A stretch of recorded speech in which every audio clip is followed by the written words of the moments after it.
시청해주셔서 감사합니다. 여기 이 차량이 국내에서 판매가 된다면 국내 픽업 트럭 시장에서의 1위는 단연 이 차량이 될 것이라는 목소리가 높습니다.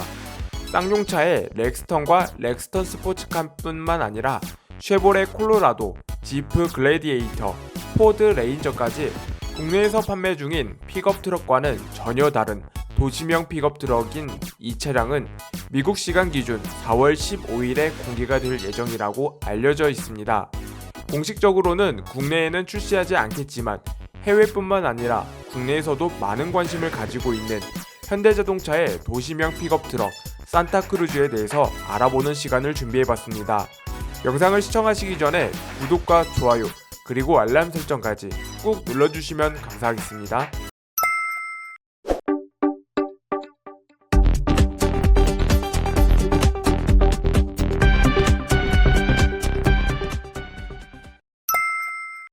최근 출시한 쌍용자동차의 페이스리프트 모델인 더 뉴 렉스턴 스포츠카는 출시 첫날부터 1,300여 대를 계약을 체결하면서 큰 기대감을 모으고 있습니다. 물론 최근 쌍용자동차의 광고 마케팅 전략이 바뀜에 따라 젊은 연령층을 바탕으로 기업 이미지가 개선되는 효과를 톡톡히 누리고 있겠는데요. 그리고 쌍용자동차는 더 뉴 렉스턴 스포츠카를 출시하면서 픽업 트럭의 정통성을 강점으로 내세우기도 했습니다.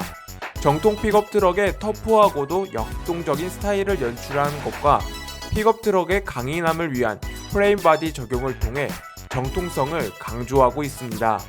그 덕분에 지금까지 국내 픽업 트럭의 시장은 쌍용자동차의 추구하는 방향대로 오랜 시간 동안 나아가게 되었는데요.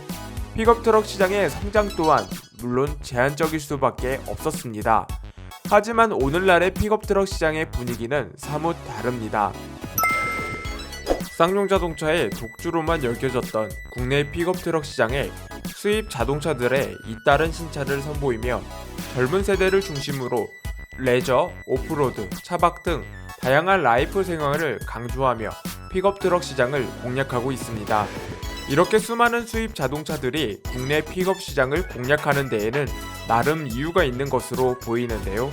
사실 어떻게 생각해보면 애초에 차박의 인기는 해를 거듭하면 거듭할수록 인기를 끌고 있었지만 최근 1년 넘게 지속된 코로나19로 인하여 여행이 제한되며 또 오랜 시간 동안 집에만 있어야 했기 때문에 코로나19는 차박 열풍을 더욱 부채질한 상황이 되었는데요. 이 때문에 차박은 코로나19 시대에 적합한 레저로 여겨지게 되었고 차박을 통해 힐링을 얻는 등 차박의 인기는 더욱 커지게 되었습니다. 결국 이러한 시대적 문화는 자동차 시장에서까지 이어지게 되면서 SUV의 판매량이 세단을 추월하는 등 기염을 토하기도 했습니다. 물론 이러한 소비자들의 요구는 최근 픽업 트럭 시장까지 이어지면서 픽업 트럭에 대해 큰 관심을 보이고 있습니다. 사실 이렇게 픽업 트럭에 대해서 이야기를 길게 한 이유는 현대자동차에서도 픽업 트럭을 준비하고 있기 때문인데요. 그런데 이 차량은 픽업 트럭의 정통성을 강조한 쌍용자동차의 렉스턴 스포츠카와는 정반대의 성향을 가진 차량입니다. 다른 픽업 트럭들처럼 오프로드나 견인 등 여러 상황에 유용한 프레임 바디를 사용하지 않고 승객석과 적재함이 통합된 모노코크 바디를 사용한 것입니다. 모노코크 바디의 장점 중 하나는 일반 도로에서의 승차감은 프레임 바디의 차량보다 우수하다는 장점을 가지고 있습니다. 물론 그동안의 국내 픽업 트럭 시장은 쌍용 자동차가 주도해왔기 때문에 프레임 바디에 익숙한 소비자들은 모노코크 바디에 대해서 부정적인 견해를 나타낼 수도 있겠습니다. 그렇지만 앞서 말한 것처럼 현대자동차는 정통성이 아닌 시대의 흐름에 맞게 소비자들의 니즘을 이해한 픽업 트럭을 준비하고 있습니다. 마치 SUV처럼 편안하면서도 실용성을 갖춘 픽업 트럭을 시장에 내놓으면서 더 많은 소비자들을 유입시켜 픽업 트럭 시장을 공략할 것으로 전망되겠는데요. 2015년 1월 미국 디트로이트 오토쇼에서 컨셉트 모델을 내놓은 걸 시작으로 최근까지 도로 위에서 테스트를 하는 등 조용히 픽업 트럭 시장 진출을 위해 준비하고 있었습니다.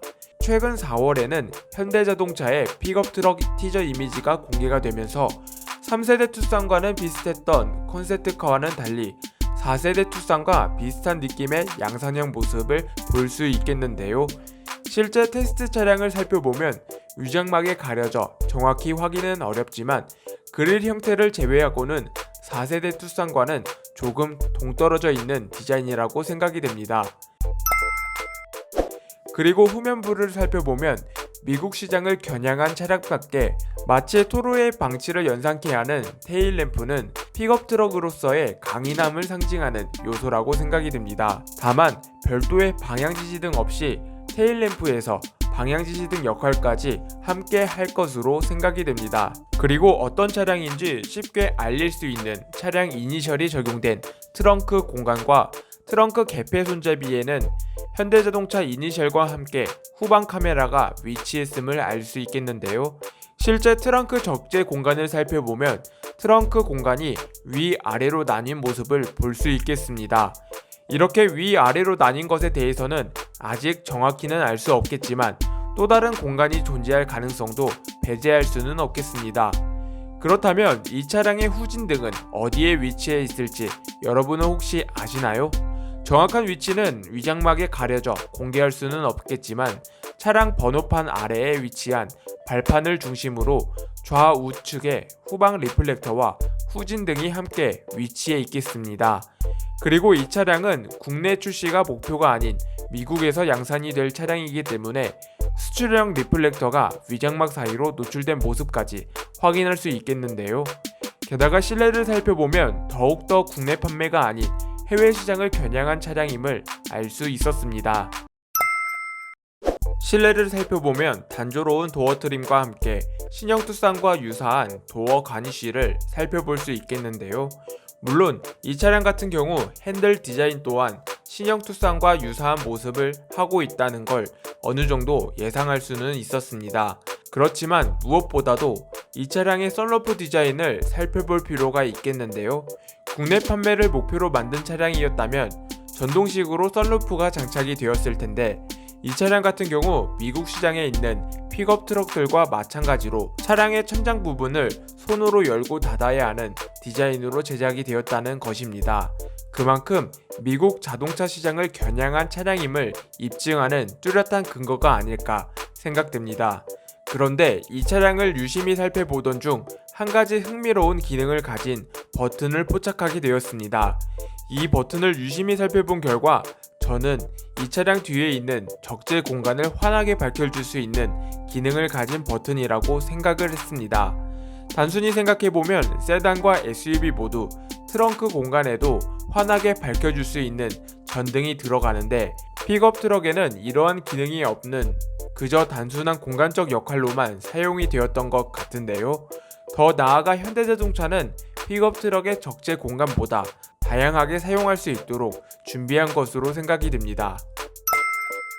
즉, 내용을 정리하자면 현대자동차가 추구하는 픽업 트럭은 단순히 개방형 적재함만을 추구하는 디자인 설계가 아닌 마치 SUV 트렁크처럼 필요에 따라 간편하게 조립이 가능하도록 설계한 것으로 예상이 되는데요. 그렇지만 가장 가능성이 높은 건 픽업 트럭의 고유 이미지를 그대로 살리면서 개방형과 폐쇄형 구조를 원할 때마다 바꿔 사용할 수 있는 슬라이딩 커버가 될 수도 있겠습니다. 물론 슬라이딩 커버의 보관은 어디에 할지에 대한 의문점이 남을 수밖에 없을 겁니다. 저는 아까 영상에서 소개해드렸던 적재함 공간이 이 의문점을 해결할 수 있는 열쇠라고 생각이 되는데요. 일반적인 픽업 트럭의 바닥과는 전혀 다른 라인을 가지고 있는 이 차량은 충분히 합리적인 추측이 가능하게 만들고 있습니다. 한편 최근 현대자동차의 픽업 트럭에 대해서 국내에서도 출시했으면 좋겠다는 목소리도 점차 커지고 있습니다. 물론 현대자동차 측 또한 이 같은 사실을 모르는 건 아니지만 해결해야 하는 문제점 또한 많은 것으로 알려지고 있습니다. 현대자동차의 픽업 트럭이 다른 경쟁사들을 긴장하게 만드는 건 공간적 활용이나 디자인이 아닙니다. 픽업 트럭의 가솔린 엔진이나 하이브리드 엔진 등 보다 친환경적인 파워트레인을 적용시킬 수 있는 기술력을 가지고 있다는 점입니다. 오늘 준비한 소식은 여기까지입니다. 많은 분들에게 도움이 되셨으면 좋겠습니다. 다음에도 보다 유익한 자동차 소식들로 찾아뵙겠습니다. 시청해주셔서 감사합니다.